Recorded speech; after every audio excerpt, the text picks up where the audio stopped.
आपके मुख्यमंत्री मेरे छात्र रहे हैं, नंबर 1 मेरे स्टूडेंट रहे हैं और कभी कभी उनसे बात होती है। कब की बात है जब आप नीतीश कुमार को पढ़ाया करते थे?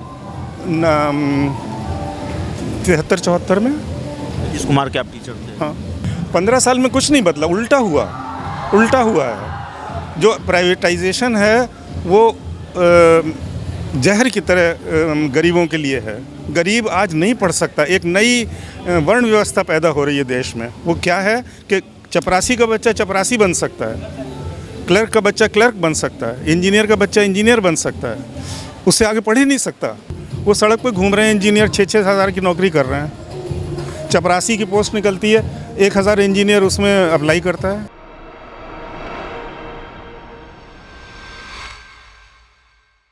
नमस्कार, आप देख रहे हैं DTV भारत। मैं हूं अभिषेक मिश्रा।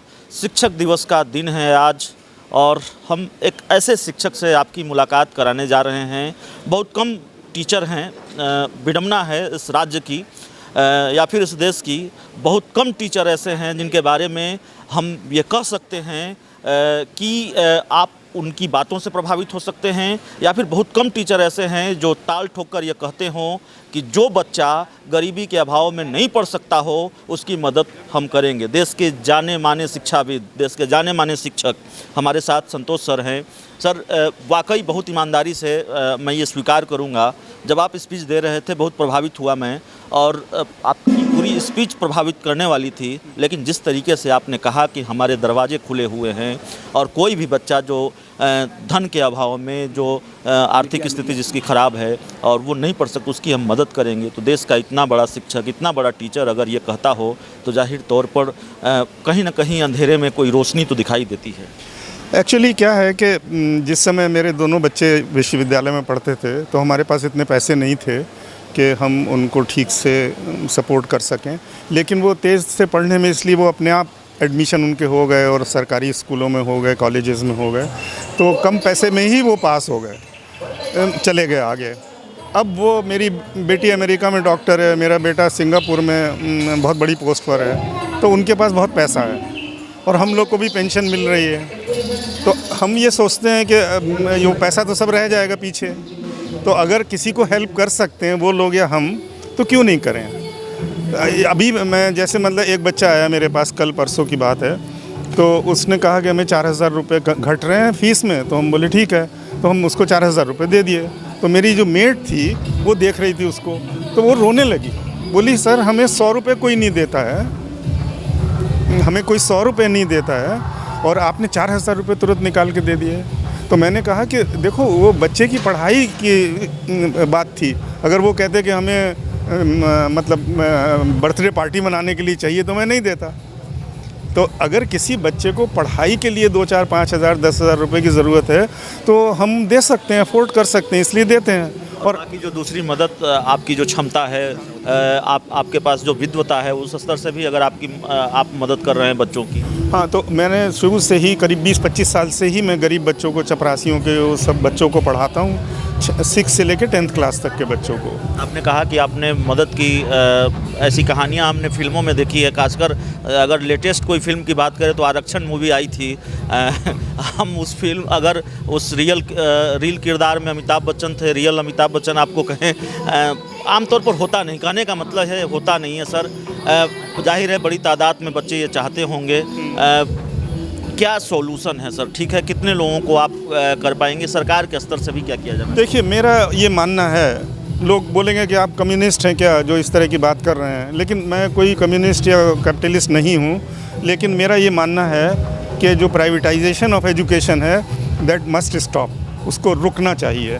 जो प्राइवेटाइजेशन है, प्राइवेट जो यूनिवर्सिटीज़ हैं, प्राइवेट कॉलेजेस हैं, वो ऑर्गेनाइजेशन है, बिजनेस ऑर्गेनाइजेशन है, व्यापारी हैं। वो अधिक से अधिक पैसा लेते हैं, कम से कम पढ़ाएंगे, डिग्री दे देंगे आपको, जो डिग्री बेकार है। इसलिए मेरा कहना ये, हम लोग तो सरकारी स्कूल में पढ़े थे जब हम बच्चा थे, और इतने अच्छे अच्छे स्कूल थे उस समय। आज क्या हालत हो गई सरकारी स्कूलों की, क्योंकि प्राइवेटाइजेशन हो गया। अगर प्राइवेटाइजेशन नहीं हो तो ये IAS ऑफिसर्स, मंत्री सब अपने बच्चों को सरकारी स्कूल में ना पढ़ाएंगे। अभी मंत्रियों के बच्चे क्यों पढ़ते हैं प्राइवेट स्कूल्स में? IAS ऑफिसर के बच्चे क्यों देहरादून जाके पढ़ते हैं? क्यों नहीं बिहार में पढ़ सकते सरकारी स्कूल में? क्योंकि पढ़ाई नहीं होती। इसलिए प्राइवेटाइजेशन तो ख़त्म होना चाहिए। एक आखिरी सवाल है सर, सवाल राजनीतिक नहीं है, ये सफाई मैं पहले ही दे देता हूँ, लेकिन चूंकि कल बिहार के मुख्यमंत्री नीतीश कुमार ने कहा कि जो चीज़ें 15 सालों में बदली हैं उसको भी दिखाइए। आपसे हम समझना चाहेंगे शिक्षा की हालत कितनी बदली बिहार में 15 सालों में। देखिए, मैं एक बात बता दूं आपको इन्फॉर्मेशन के लिए कि आपके मुख्यमंत्री मेरे छात्र रहे हैं, नंबर 1 मेरे स्टूडेंट रहे हैं और कभी कभी उनसे बात होती है। तो उन्होंने एक बार हमसे कहा कि सर हमको फीडबैक दीजिए कि मेरा राज कैसा चल रहा है। तो हम बोले पहले बात तो आप ये राज हटा दीजिए, क्योंकि आपका राज नहीं है, अब जनता का राज है। आपने बिहार के मुख्यमंत्री नीतीश कुमार को पढ़ाया है। हाँ, यही मैंने उनसे कहा कि अब आप ये जो कह रहे हैं कि हमारा राज कैसा चल रहा है, ये राज शब्द अब भूल जाइए, आपका राज नहीं है, राज जनता का है। तो ये कहना कि हमारा राज, लालू का राज, फलाने का राज, उनका राज कैसे है भाई, हमारे वोट से हुआ। क्या बदला सर 15 सालों में? 15 साल में कुछ नहीं बदला, उल्टा हुआ है। जो प्राइवेटाइजेशन है वो जहर की तरह गरीबों के लिए है। गरीब आज नहीं पढ़ सकता। एक नई वर्ण व्यवस्था पैदा हो रही है देश में। वो क्या है कि चपरासी का बच्चा चपरासी बन सकता है, क्लर्क का बच्चा क्लर्क बन सकता है, इंजीनियर का बच्चा इंजीनियर बन सकता है, उससे आगे पढ़ ही नहीं सकता। कब की बात है जब आप नीतीश कुमार को पढ़ाया करते थे? 73-74 में। नीतीश कुमार के आप टीचर थे? हाँ। तो वाकई ये आखिरी सवाल है, बतौर टीचर आपने मुख्यमंत्री नीतीश कुमार को पढ़ाया है, कोई सलाह आपने दी शिक्षा व्यवस्था को लेकर, आज क्या कहेंगे उनको बदलाव की? मैं उनसे यही कहता हूँ नीतीश कुमार को कि क्वालिटी और क्वांटिटी में लड़ाई है।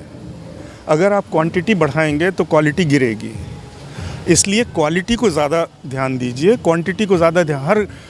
हर डिस्ट्रिक्ट में इंजीनियरिंग कॉलेज खोल दिया उन्होंने, पढ़ाई ज़ीरो, टीचर ही नहीं है वहाँ, पढ़ाई ज़ीरो है। डिग्री बांट दीजिए आप, उससे क्या होगा? वो सड़क पे घूम रहे हैं इंजीनियर, 6-6 हज़ार की नौकरी कर रहे हैं। चपरासी की पोस्ट निकलती है, 1000 इंजीनियर उसमें अप्लाई करता है, रोज़ अखबार में निकल रहा है। तो आप जो है प्राइवेटाइजेशन के ऊपर वो लगाइए रोक, और बच्चों को अच्छे सरकारी स्कूल बनाइए, कम से कम फीस। मैं तो कहता हूँ हर स्तर की एजुकेशन फ्री होनी चाहिए, कोई फीस नहीं। आप टैक्स लीजिए, हमसे टैक्स लेते हैं, बड़े बड़े उद्योगपतियों से टैक्स लेते हैं, इन्होंने टैक्स देना पड़ता होगा, आपको टैक्स देना पड़ता होगा। और अगर डायरेक्ट टैक्स नहीं देना पड़ता, इनडायरेक्ट तो रोज़ देना पड़ेगा। एक साबुन खरीदते हो जिसका कि 20 रुपया दाम है, वो 70 रुपये में मिल रहा है, या 10 रुपये में जिसका प्रोडक्शन कॉस्ट है वो 40 रुपये में साबुन बेच रहे हैं। तो ये सारी चीज़ें बंद होनी चाहिए। तो हमारे लिए भी इससे अच्छी बात हो नहीं सकती थी कि टीचर डे के मौके पर हम मुख्यमंत्री नीतीश कुमार के टीचर से मिले, इनसे लंबी बातचीत हुई, और बहुत बहुत शुक्रिया। वाकई सर आपने बहुत प्रभावित किया और बहुत लंबा वक्त भी आपने दिया। तो इस इंटरव्यू में इतना ही। कैमरामैन विकास के साथ DTV भारत के लिए अभिषेक मिश्रा, पटना।